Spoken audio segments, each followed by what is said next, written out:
Diễm xin chào cô chú, anh chị, các bạn và các em. Hôm nay Diễm chia sẻ công thức một món bánh kem đang được yêu thích, đó là bánh kem ốc quế. Bánh ốc quế thường mình ăn với kem lạnh, nhưng mà kết hợp với bánh kem thì như thế nào? Diễm làm thử, Diễm thấy rất là ngon, vì vậy Diễm làm video chia sẻ. Công thức vỏ ốc quế trong video này đơn giản, nhưng mà bánh giòn tan và giòn rất là lâu luôn. Cách làm như thế nào? Thì bây giờ mình cùng vào bếp làm món bánh kem ốc quế với Diễm nha. Đầu tiên mình đi làm bánh ốc quế trước. Ở đây Diễm có 2 cái lòng trắng trứng gà. Nếu mà mình tách ra đó, mình cân nó dao động từ 65 cho tới 70 gram là được. Mình không dùng lòng đỏ nha, lòng trắng sẽ giúp cho bánh nó giòn lâu hơn. Về đường thì Diễm có 40 gram đường nâu và 40 gram đường cát trắng. Tại sao mình lại thêm đường nâu? Thường mình nghĩ đường nâu nó sẽ giữ ẩm, giữ mềm cho bánh. Nhưng mà ngược lại, trong cái bánh ốc quế này, cái bánh nó thiệt là mỏng. Vì vậy khi mà đường nâu nó tan nhanh, nó sẽ tạo thành một lớp caramel giữ cho cái bánh nó giòn. Nếu mà mình không có đường nâu, mình có thể thay hoàn toàn bằng đường cát. Nhưng mà nếu có thì mình hãy thử ha. Đường nâu vừa có mùi thơm, tạo màu đẹp, đồng thời giúp cho bánh giòn lâu hơn. Mình dùng phối lòng và mình khuấy cho đường nó tan hoàn toàn nha. Mình không cần phải đánh cho trứng nó bong lên, nhưng mà mình phải khuấy cho đường nó tan. Thời gian cũng nhanh lắm, chừng 1 phút à. Để cho bánh thơm hơn thì Diễm có thêm 1 muỗng cà phê tinh chất vani. Và thêm một bí quyết để cho cái vỏ bánh nó giòn lâu, đó chính là mật ong. Mình cần 1 muỗng cà phê.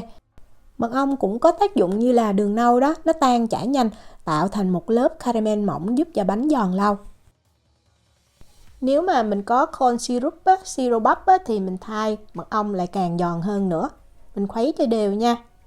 Về bơ thì mình cần 80 gram và ở đây Diễm dùng bơ có muối. Nếu mà mình dùng bơ không muối thì mình thêm 1 gram muối ha. Và bơ này mình có thể cho vào trong nồi hoặc là mình cho vào trong lò vi sóng để mình làm cho bơ tan hoàn toàn. Đó, cái này là Diễm cho trong lò vi sóng nè.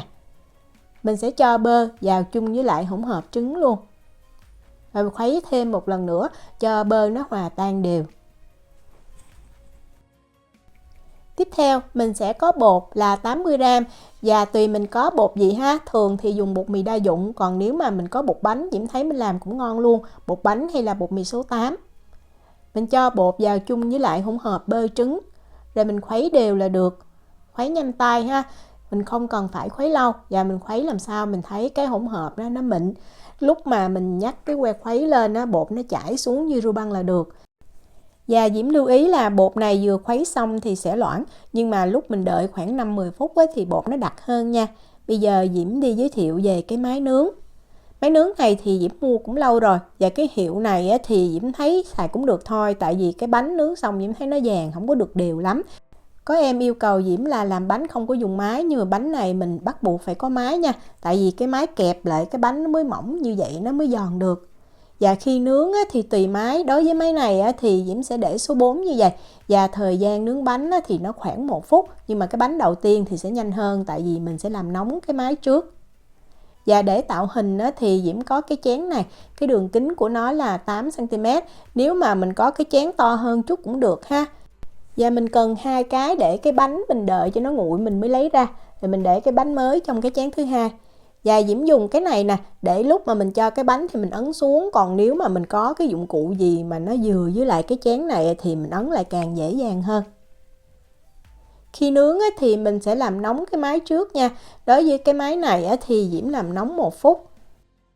Làm nóng xong mình mở ra, mình nên đợi khoảng 10 giây ha, tại vì cái máy lúc này rất là nóng.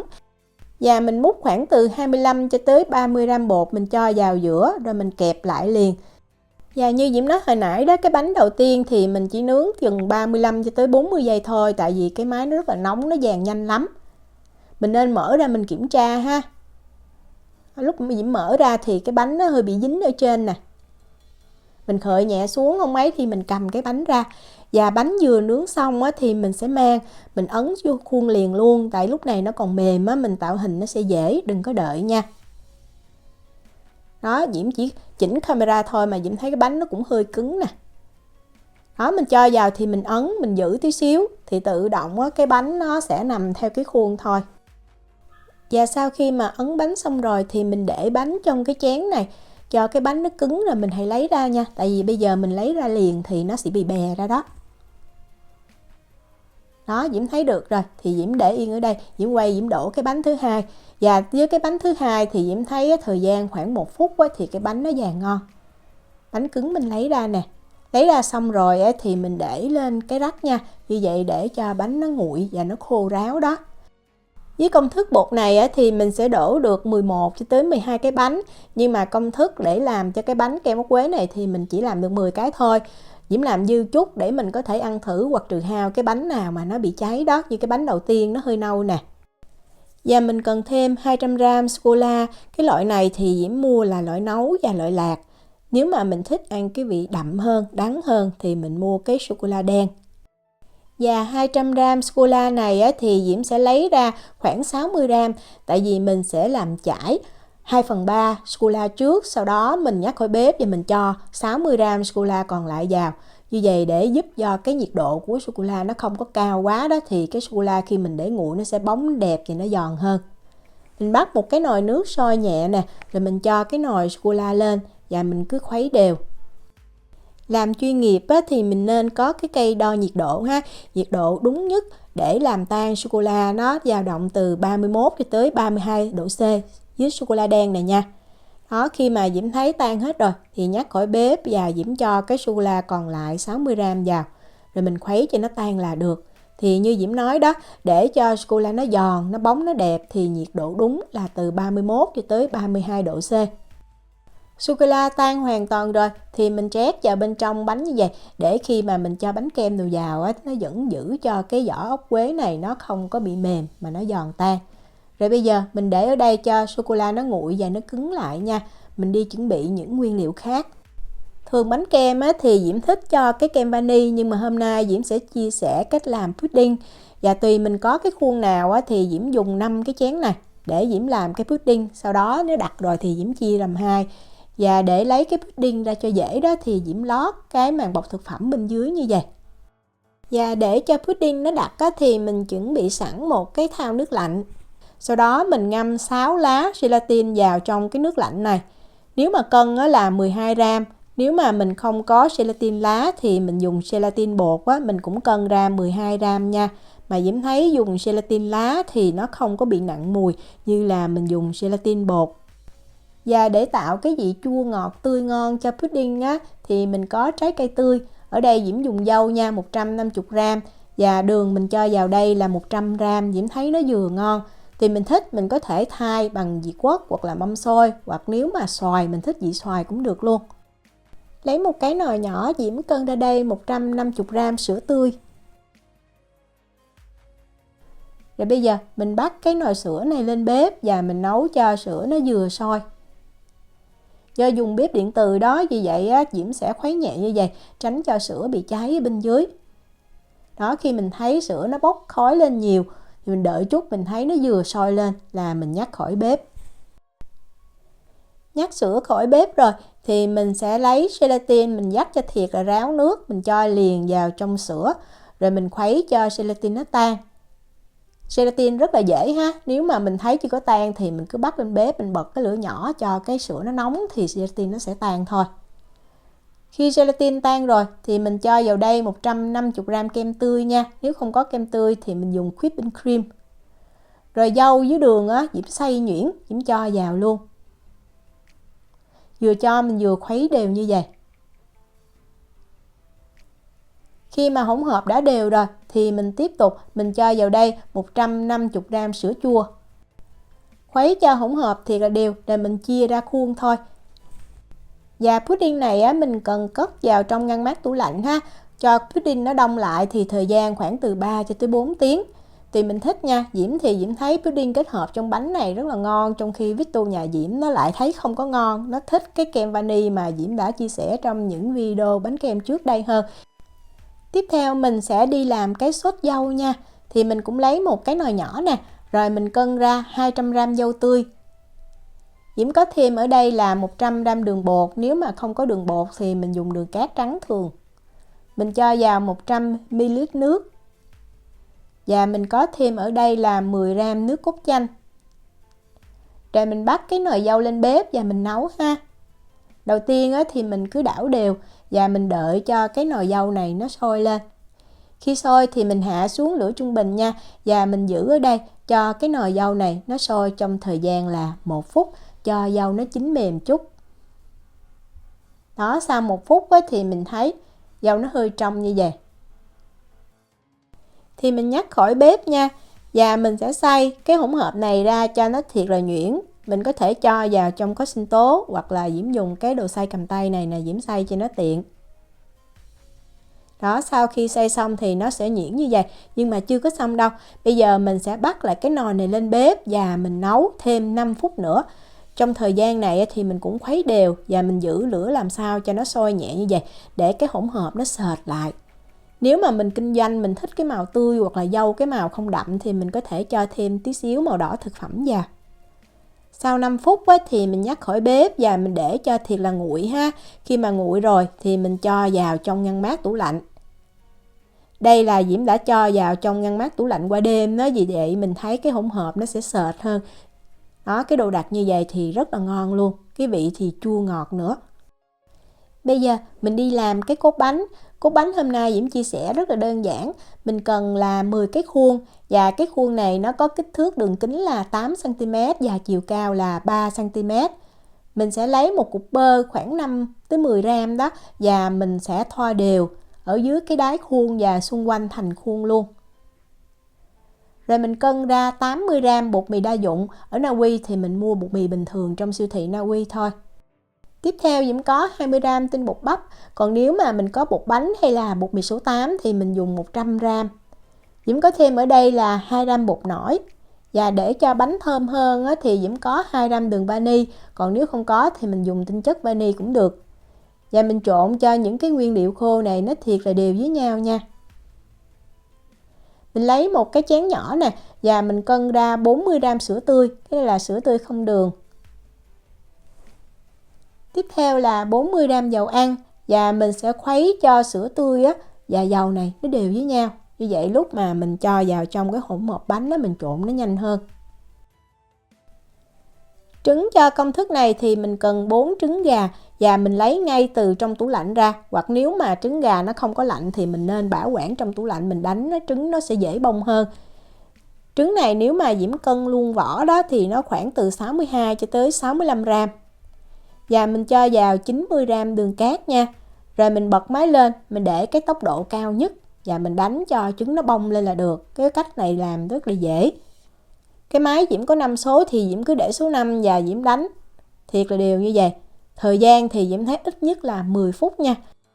Hỗn hợp mình đánh đạt thì nó phải bong đặc như vậy, để cho cái bọt khí trong lòng trắng trứng nó vững, thì lúc mà mình trộn bột và mình nướng đó, nó sẽ nở cái bánh tốt hơn. Diễm sẽ cho bột vào. Nếu mà mình chưa quen thì mình chia làm 2 lần ha. Diễm làm quen thì Diễm cho hết, và mình dùng máy đánh trứng mình trộn bột luôn. Và mình để cái tốc độ thấp nhất, Diễm để số 1 nè. Mình trộn thiệt là nhanh nha, khoảng chừng 25 cho tới 30 giây à. Không có nên trộn quá lâu thì cái bọt khí sẽ dễ bị bể đó. Rồi sau đó mình lấy cái hỗn hợp dầu và sữa mình cho vào luôn. Lúc này thì mình dùng cây trộn bột đó, mình trộn cho nó đều. Cũng rất là nhanh, khoảng chừng 15 cho tới 20 giây à. Và cái bột này sau khi mà trộn xong thì mình sẽ mang mình nướng liền ha, mình đừng có đợi. Lúc này mình nên đi làm nóng cái lò nướng trước nha. Bột này thì Diễm sẽ chia đều ra 10 khuôn. Chia bột xong và lò nướng nóng đủ rồi thì mình cho bánh vào lò. Và Diễm sẽ đặt bánh ở rãnh giữa của lò nha. Mình nướng ở nhiệt độ là 150 độ C, 302 độ F trong thời gian từ 25 cho tới 30 phút. Lò nướng thì mình bật 2 lửa trên và dưới, và mình không có bật quạt. Sau 25 phút thì mình nên canh ha. Mình thấy cái mặt bánh nó vàng thì mình lấy ra được.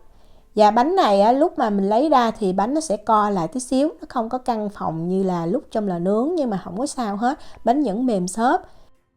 Và mình lấy bánh ra khỏi khuôn liền luôn. Mình sẽ dùng cái dao nhỏ đó, mình khơi nhẹ xung quanh cái thành bánh, rồi mình đẩy nhẹ là bánh ra thôi. Và mình để bánh nguội trên cái rắc. Khi bánh nguội hoàn toàn rồi thì mình cho bánh vào trong bọc hoặc hộp, mình đậy kín lại. Như vậy bánh nó sẽ giữ được cái độ mềm ẩm hơn. Một thành phần cuối cùng trong món bánh này đó chính là hạnh nhân caramel. Cái này mình nên làm cho cái vị bánh nó ngon hơn rất là nhiều. Công thức này đơn giản, chỉ có hạnh nhân cắt lát, đường cát và nước thôi, và cách làm cũng đơn giản nữa.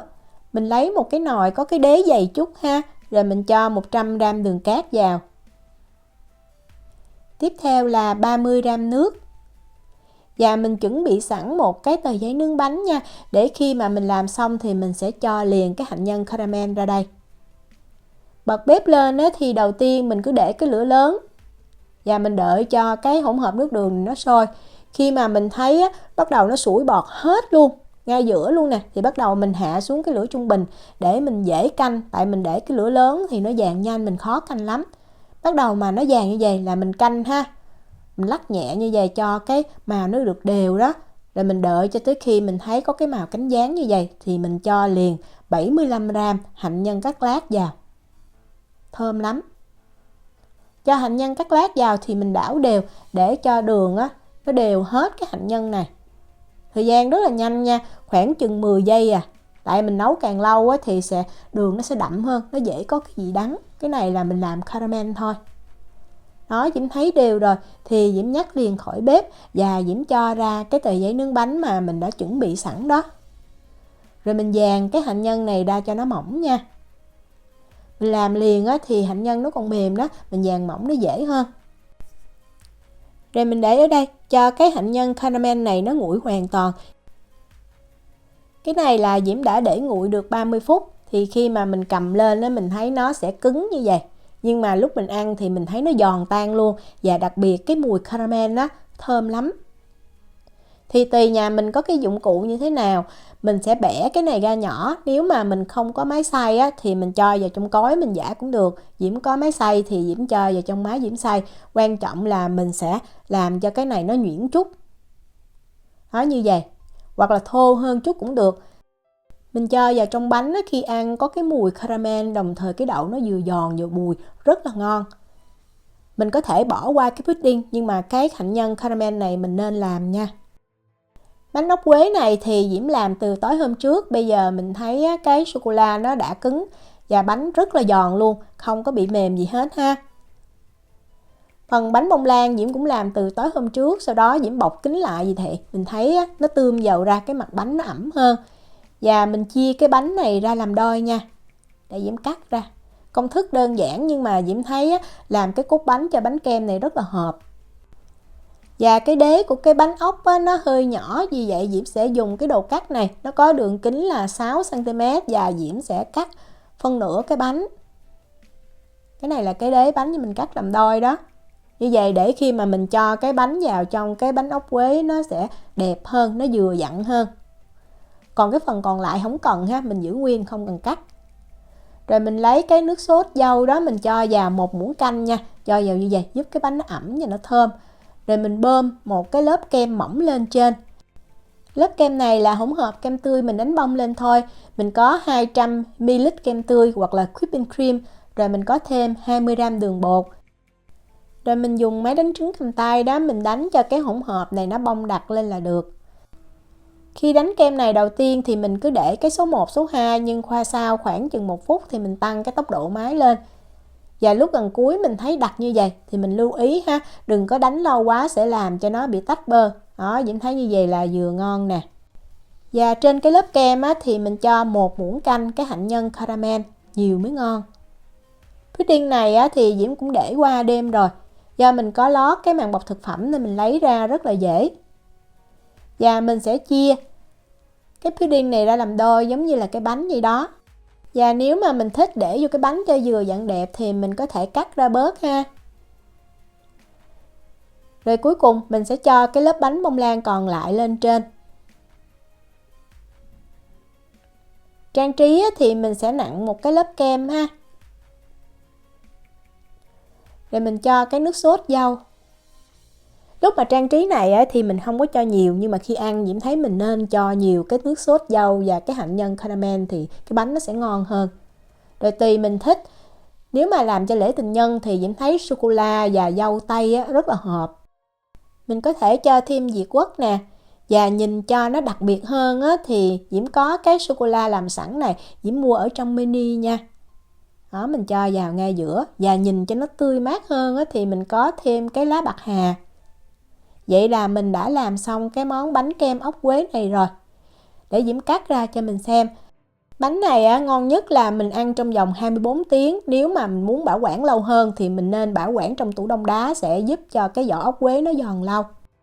Mình cắt ra làm đôi và mình cầm mình cắn ăn Diễm thấy ngon hơn là mình dùng muỗng mình múc. Diễm chúc cô chú, anh chị, các bạn và các em làm được bánh thiệt là ngon. Nếu mà có thắc mắc gì thì cứ để lại lời nhắn hoặc là gửi tin nhắn cho Diễm.